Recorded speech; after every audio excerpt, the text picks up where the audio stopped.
Hello and welcome back to Lessons in Attachment.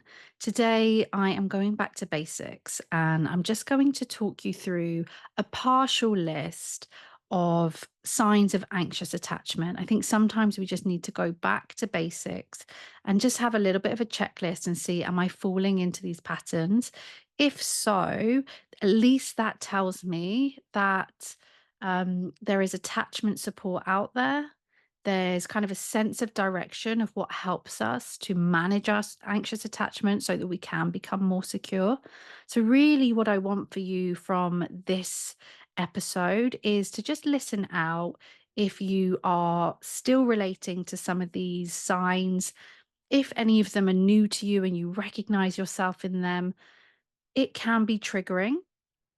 And so, I guess one of the key things to say here is you didn't choose this. We can change this and you are not on your own. Okay. There is plenty of us living with anxious attachment.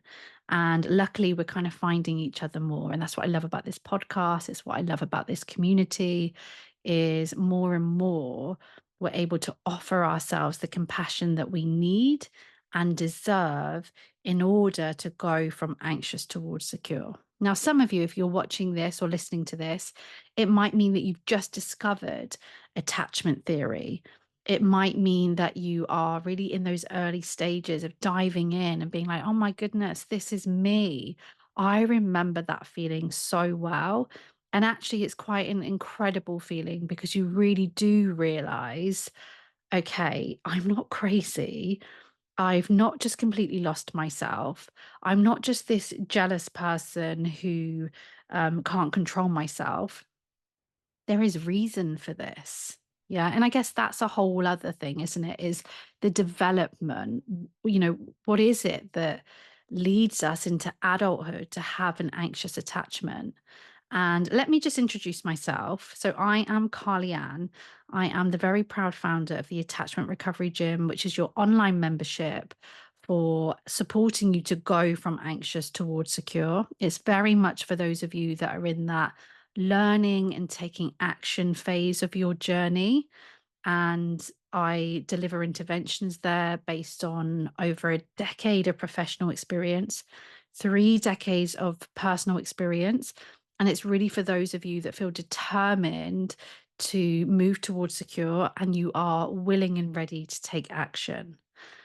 Now, something else that is available to you that I want to let you know is a free workshop. So, what just reminded me of this is thinking about the development of anxious attachment, the development of that anxious, preoccupied attachment style. And in my free workshop that is available for you, moving from anxious towards secure attachment, you can get access to that today.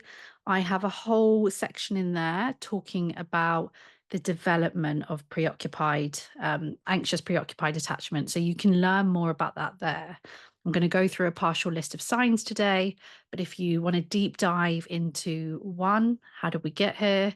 Two, what does it look like to be secure? And three, several interventions to actually help you on that journey. I've really tried in this workshop to cater to those of you that are just going to like literally listen to this podcast and watch this workshop, that you can take something away. So go and access that. Don't miss that. Okay, so I am going to look at this partial list. This is actually a post that I put on Instagram, carly.ann underscore, if you're not following me already. So this is common signs of anxious attachment. So the first one is that you worry primarily and excessively about your relationships. I would say this, people with anxious attachment do tend to be people that worry, that struggle with uncertainty. So you might find that when you're not worrying about your relationship, you do worry about plenty of other things. However, when something happens to trigger or threaten, in your perception, the relationship that you're in, or something to do with the person that you like, then there will be an excessive amount of worry. Or it may really be surrounding relationships, surrounding your relationship status, whether it is the right relationship, what they're up to. You're worrying. it's excessive, and it is really triggered when it is related to your relationships. The next sign is worrying or being concerned that your partner doesn't care as much about you as you do them. You might not always think this. It might be a worry or concern that you have consistently, or it might show up in times when you're not with them, or you've not heard from them, or you know that they're out, but you become convinced that they don't care, or they forget something that you told them. And this automatic thought is, they don't care as much about me, or does that mean that they're going to leave me? There is some kind of theme around that. Another sign that people will share with me quite often is that their preoccupation with the person that they like feels like obsession. They're daydreaming, they're thinking about them, they're imagining them, they're checking up on them. And it really feels like it's to the point of like obsession where they can't shift their attention. And sometimes, in extreme cases, can't focus on work, can't focus on other areas of your life. One of the core foundations or parts of anxious attachment is a fear of abandonment and rejection. You're afraid of this person leaving you, them moving on, of what it means about you to be rejected. And this can be someone you're in relationship with. It could also be someone that you've literally just met on a dating app. It could be it could be a colleague. It doesn't have to be romantic interest. That's just the route that I talk about, but it really doesn't need to be. It is this intense worry, fear that you're gonna be left either again or at all. Now, this next one comes up quite a lot in when the relationship has been established. So let's say something happens where the person that you like is not available in the way that you need or that you want in this moment. Maybe you can't get hold of them, you can't get the attention that you feel like you need, the answer that you want. Now, the more established the relationship is, this can actually come out in extreme anger. I know that this is something that I can really struggle with, that it comes out in anger towards the other person. And that might be telling them that they don't care. It might be telling them that they're rude.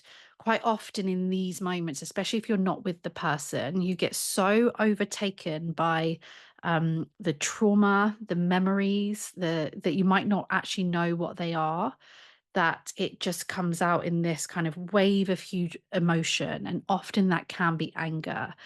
If it is earlier in the relationship, you might be able to control that, but it doesn't mean that you won't still be feeling these things on the inside.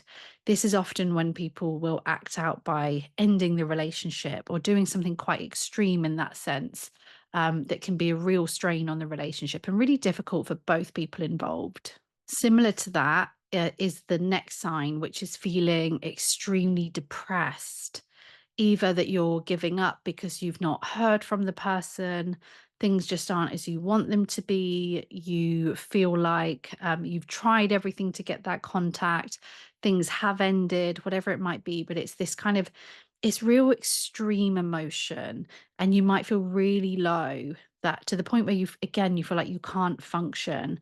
And you might find that with this, it's really up and down, that sometimes you're okay, other times you're feeling really depressed, but you'll probably see the pattern is that your mood depends on this other person. Yeah, your self-worth, your mood, your well-being, your happiness depends on this other person. You're only feeling it. This takes us into a next sign. You're really only feeling a sense of safety when you're with that one person. And some people mistake this for, so they'll say to me, but I do, this person is good for me because I only feel safe when I'm around them. I wouldn't say like that it is a good thing if we only feel calm and regulated when we have a specific person around us. I always say the more intense it is, the more you feel like you need someone, is the sign that you need yourself. Because when you're in despair, and with anxious attachment, when you're in that despair and you really struggle to self soothe and really struggle to calm yourself down, you often will feel like, I just need contact with that person and then I'll be okay. And whilst that might be true that that contact does calm you down, I guess the question is, can we live that way? Does that really work for us? Does that work for your well-being, your happiness, your lifestyle? The next intense emotion that people with anxious attachment talk about a lot is jealousy. Jealousy of a colleague, jealousy of their family, of their friends, jealousy of other relationships. And this is where the comparison can really come in a lot. And that jealousy, I've always said, it can feel like just one of the worst emotions when it kicks in. Now, there is healthy jealousy, and each emotion has its role. And I think that the most secure relationships can have a tendency to have jealousy within that. It's again that intensity, it's that inability to control it, that inability to get perspective. That's what can really happen with anxious attachment. Next, we can also think about alongside the emotions, alongside those intense thoughts that you're having and the images and the fears, is these really intense physical reactions. There's been times where I've had to work with people on panic because they go that much into a physical state that they feel like they can't cope. I've had people describe it that it feels like they are dying. I've always said it feels like when I'm really, really in it, especially in the past, like I have to be really honest and tell you, I haven't had this kind of physical reaction for such a long time, which is just amazing. So I hope that that gives you some hope. But I used to feel like I was crawling out of my skin. Like that's the only way I can describe it. That it was, and I used to think I just didn't even think I could cope with that feeling. And we can. And actually that's when I've been some of the life-changing work and interventions is knowing that we can cope with these sensations. They're not going to kill us. They're not the end of the world and they do pass. So there's a little tip there as well. Okay, I'm going to give you another couple of signs. So, next is neglecting other areas of your life. People with anxious attachment, especially when you are in relationship with someone else, especially when you like someone else, you neglect yourself. You lose yourself. You start canceling on your friends. You start keeping your diary open. You start doing things that basically, if I just put it really simply and stick to that, you neglect other areas of your life. You might try and make excuses for that. Maybe that's another sign is making excuses for people's behaviors and your behaviors. Don't make an excuse for it. Just acknowledge what you're neglecting, what you're ignoring, and see if you can pick up that a little bit because it's so crucial, right? That when we are wanting to be more secure, that we don't give up on ourselves and we don't neglect all other areas of our lives for one person. And the last sign that I'm going to share with you, and I guess I could probably give you 10 types of these, but it's doing things that you're not proud of in order to get close to this person. I guess to really summarize this, this is when you will start acting out of character. You'll become like a detective. You'll try everything because you just want to get a reply from this person. You want to understand why they've said what they've said. What is it that's happened? And so you will begin as a response to these thoughts and this physical, intensity, you really might find that you do things that are just so not aligned with who you are. And that's really key. It's not who you are. And we go back to that idea at the beginning of this can be triggering, but please remember you are so much more than your attachment style. We can become secure. This list that I've just said, yes, we've got to take responsibility for it. Yes, we've got to do what we can do, like really have that willingness to change our attachment style. And trust me, it's a bumpy road. It takes a lot. I'm never denying that. It's one of my core principles to be really honest with you about that. However, we do have the capacity to earn a secure attachment, which means to go from insecure towards secure. And even if you recognize yourself in these signs, if you've done things that are embarrassing, you've lost your dignity, whatever it is, we can come back from it. You can come back from it, okay? I believe in you. I believe in your capacity to go from anxious towards secure. I say again about the free workshop because Like I say, I talk all through this. I talk more education around anxious attachment, secure attachment. And then there is a whole other half of this workshop that's all about action, all about interventions that help you to target these different areas, the thoughts, the feelings, the behaviors, the self esteem. Yeah, because maybe that's another one I should have put in there is low self esteem, not knowing what you bring to the table, not appreciating yourself for who you are as a whole person. Okay, guys, I'm way too passionate about this. So I'm going to draw this to a close.